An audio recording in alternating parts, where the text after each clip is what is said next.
I see myself as a messenger of Jah. You know?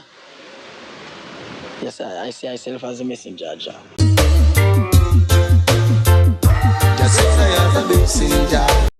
Hello everybody, you're welcome back again to the Reggae Appreciation Society. Around this time, 30 years ago, the reggae scene was at the very depths of slackness, but the cultural and musical landscapes totally awash with themes around stories of sex, violence, and related vices. The airwaves were saturated with it, and if you examine the commercial trends, you can understand why.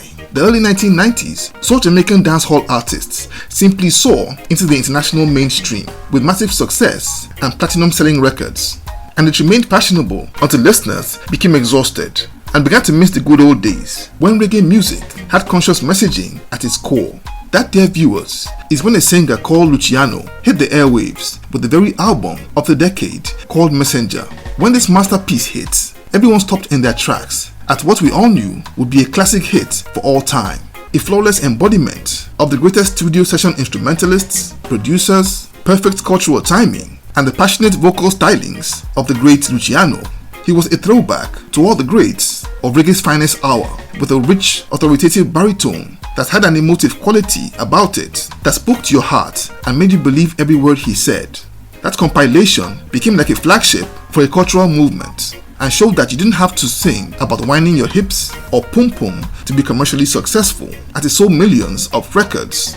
But one thing many fans of this fabulous record don't know is that it was inspired by the tragic passing of Luciano's comrade and close friend Garnet. In fact, the making of his total shift and pivot to spiritual and conscious matters began while Silk still walked the earth, but it would be the transition of that icon that was the foundation of arguably his greatest work. To mark 30 years since its release, let's take a look at how the sad loss of Garnet inspired the legendary Messenger album. In 1994, Luciano was among the fast-rising singers in Jamaica.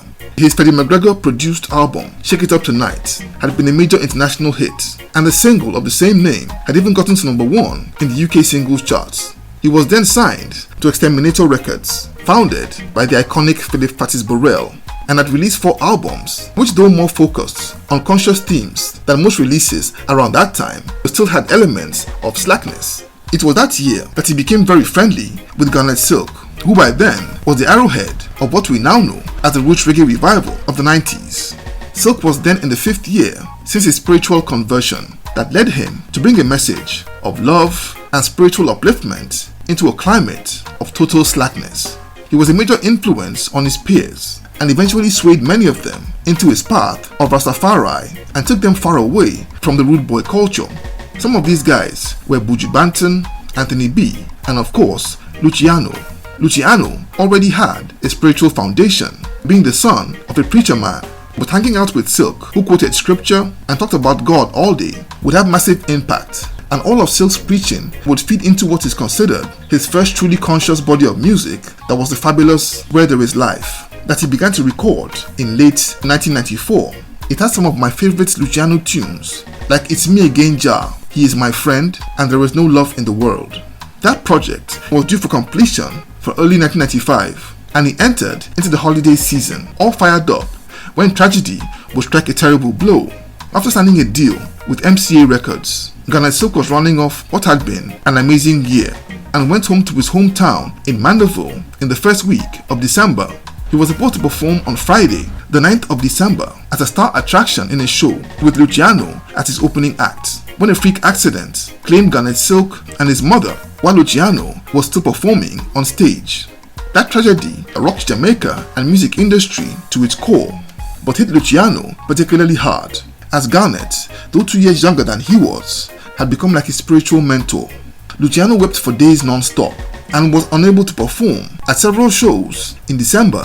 It even affected the release date of the album he had been working on, but after a while he was able to complete it, and the album Where There Is Life came out in the middle of 1995. So amidst the grief and his own heightened sense of spirituality, he got the inspiration to write the songs for his next album. The cultural theme of his next project were some lyrics and one of Garnet favorite sayings. I man see myself as Moses And reggae music especially is the rod. See? I'm gonna say, music is the rod and we are Moses. That music was the rod and we are Moses, meaning that music was a powerful tool to wield the message of Jah, and more literally, a statement by Silk that he considered himself a messenger, in fact, Jah's messenger.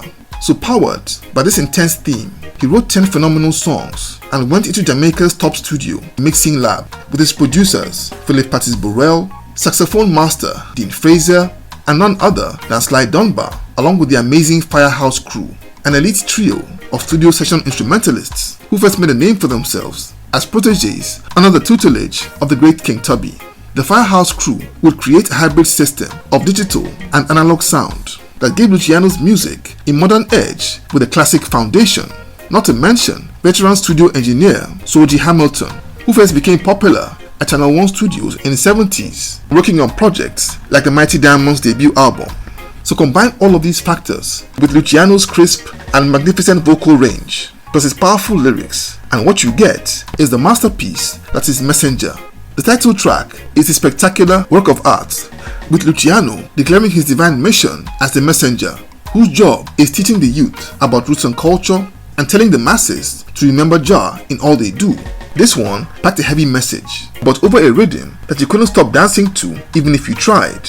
Every track on this album is flawless. But another one I played over and over was Over the Hills, in which Luciano serenaded the beauty of escaping the bleak, brutal urban jungle into the lovely hills of Jamaica. Fun fact, after recording the 10 songs for the album, he vanished into the hills to commune with his Rasta brethren for 40 days on what he called a spiritual vacation.